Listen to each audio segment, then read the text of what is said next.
search at this point, how does it compare to yesterday? What's going to be Today is what I'll describe as a redundant search. We have mapped out more search grids, sent responders out to specific grids. They search that area, they clear it, they come back, they get another search grid, and they go back out.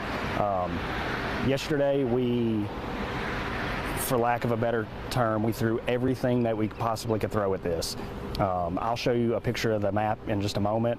We absolutely obliterated covering the area where Sebastian could have walked off to. Obviously, there's a litany of things that could have happened to Sebastian, and none of them we can presume are credible or validate yet. So we're doing everything we can. Every lead that we get, we're following. If someone calls and says, hey, I think we saw him by the pond, we're going to the pond and checking. Nothing's off the table at this point. Okay, and I guess the priority has it's moved from a 2-perimeter search, right, 2-mile perimeter, to now how wider? We're at about 5-mile width right now. We keep, as we clear the areas, we keep expanding. We do get calls and tips from time to time, and we take some of the teams we have here, respond to that area, and either corroborate or invalidate the tip. Okay, great. And we know that you guys earlier were saying that not discouraging the public from coming out. Is that still the same message now? So right now we have enough first responders on the ground here that we can communicate with, that have the same training. They have the apps that we use to track, and there's a litany of reasons that it's important right now. There may come a time when we call on the public to come out and help us search, but right now we have plenty of first responders on scene. The best thing the public can do to help us is keep sharing it on social media. If you see something, say something, call the Sumner County Emergency Communications Center at 615-451-3838 and check your home surveillance video. Just check. If you see something, call us. We'll come out and look. I think that that's going to be what breaks the case, is somebody's home surveillance video seeing something. Okay. And at what point are people going to be coming out and invited to come out in those searches? I know a lot of people are itching to come out and help. They absolutely are. Sumner County is the greatest place on earth. I truly believe that. We have the absolute greatest citizens here, but we also have the best law enforcement relationships in the county. We've got people from across the state here, the TBI, Tennessee Highway Patrol, Hendersonville's here, Gallatin sent people. We have plenty of first responders. So my urge to the public right now would be to check your home videos and stay rested, because when the call comes, we'll put it out on social media, and that's when we'll need you to come. Okay. And then did you want to speak as well before we continue? Okay, I'm going to get you mic'd up really fast. Okay, go ahead. In the meantime, when you approach this search, is it different looking for a child than an adult? It's definitely different looking for a child with autism. Yesterday we consulted with someone in the first responder world who does emergency management, who also has children who are autistic, and she kind of laid it out for us, some things that I didn't understand or comprehend at first. She gave us a lot of tips and tricks, so we've had several calls from people with autistic relatives that have told us, hey, have you thought about this? And listen, there's nothing off the table. I don't care how crazy it sounds. If it's going to help me find Sebastian and get him home safe to his family, I'm going to do it. And what are some of those considerations that go into looking for a child with autism? Some of the things that he likes, what he's familiar with. We know that Sebastian likes cats. We were told that his favorite song was Eye of the Tiger. We've tried playing that to just kind of calm him and let him know we're here to help him. I'm sure that he could see what's going on here and be intimidated, but if he sees this newscast, I want him to know, Sebastian, come out. We're here to help you. We just want to get you home safe. And at this point, have you guys ruled out any indication of foul play?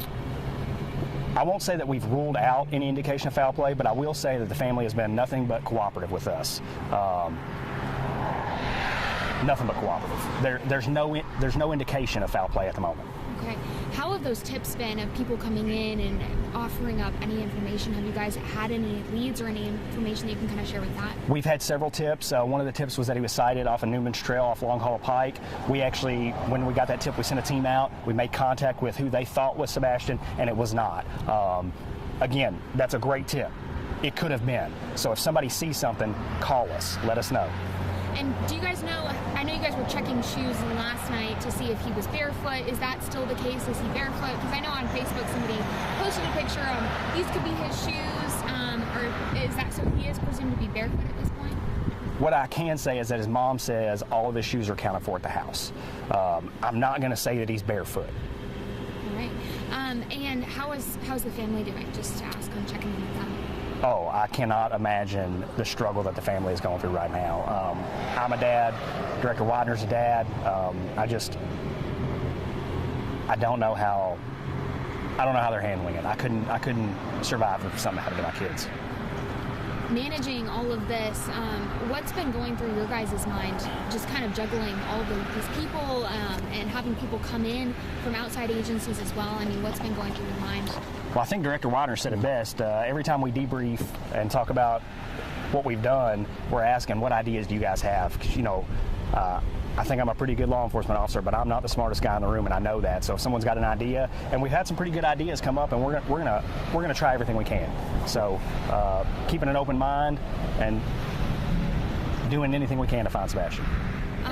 And then I also am told that he might be on medications as well due to his being on the autistic spectrum.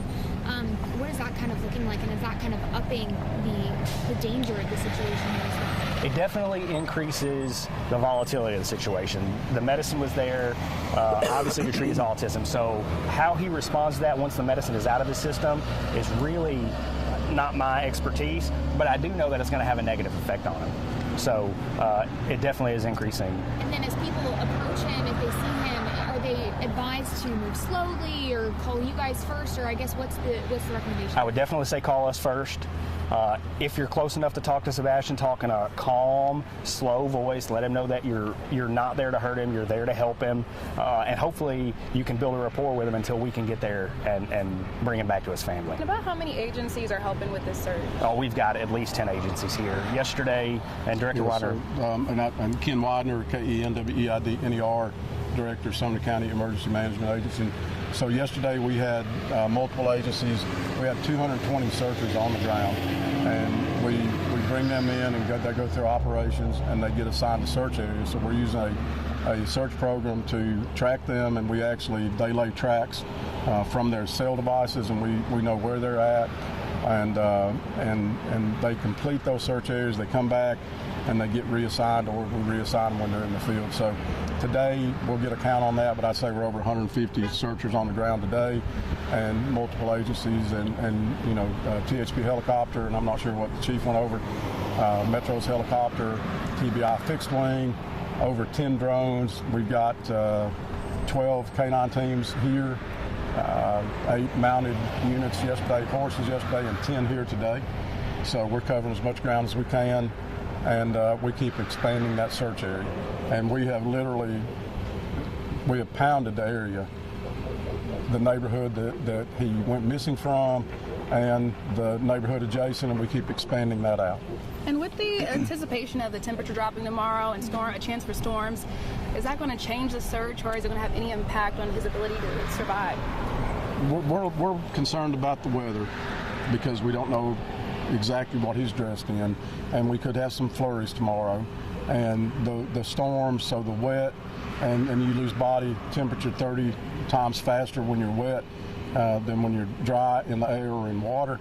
And so we're concerned about that, and the chance that we could have flurries tomorrow and those dropping temperatures. So we're continuing to work with drones and FLIR, and we've actually utilized tactical teams, SWAT teams, the county ERT, and night vision that our operators have, and they've been in the field for many hours at nighttime. Yeah, that was my next question. How do you guys operate these searches at night? I know last night it got dark pretty soon, and it's going to get dark pretty soon here today again. How does those searches go in, and how do you keep those effective? Yeah, flashlights, FLIR, and night vision. Yeah. I'll tell you, we do change our tactics based on the weather. So last night we did that. Not ready yet to describe exactly how we did that, because we may have to apply that again tonight or tomorrow night. Yeah. And then at this point, what you were kind of talking about it earlier with the body kind of going into shock with those low temperatures. And you guys have originally said that 2-mile perimeter, just because that's as far as usually someone will walk. But are you expecting at this point he'll be tired, exhausted, sleeping? I mean, I guess what are you kind of estimating here? Teenagers are resilient.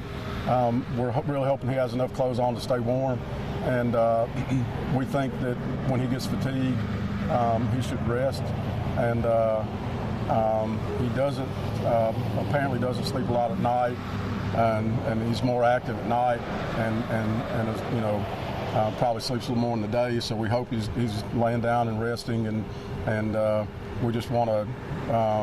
We don't want him to outwalk the search, and the ground that he can cover on foot.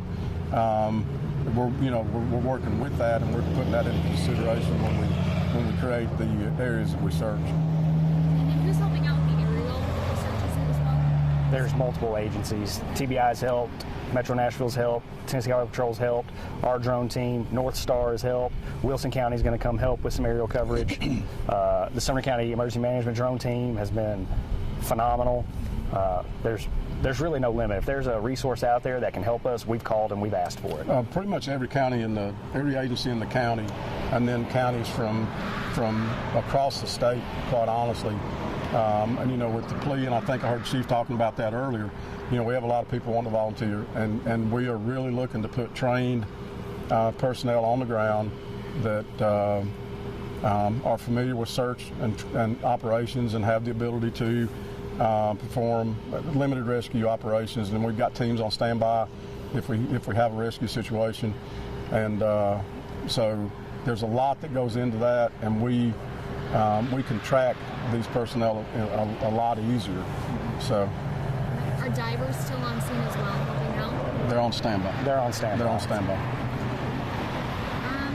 Is there anything else that you guys want to add that I missed? Continue to share the social media page. If you see something, say something. Check your home surveillance video. Those are really the huge things that the public can do to help us right now find Sebastian. So we had a child walk up, a lady walk up today with a child who's autistic. They're from Watertown, and the little boy wanted to tell us where he thought Sebastian could be, and he told me very forthright where he thought he would go if he were lost. That he would go towards creeks, and he would go behind buildings, and the different things that he would do. And he told his mom this morning that he wanted to come up here and tell us where he thought Sebastian might be.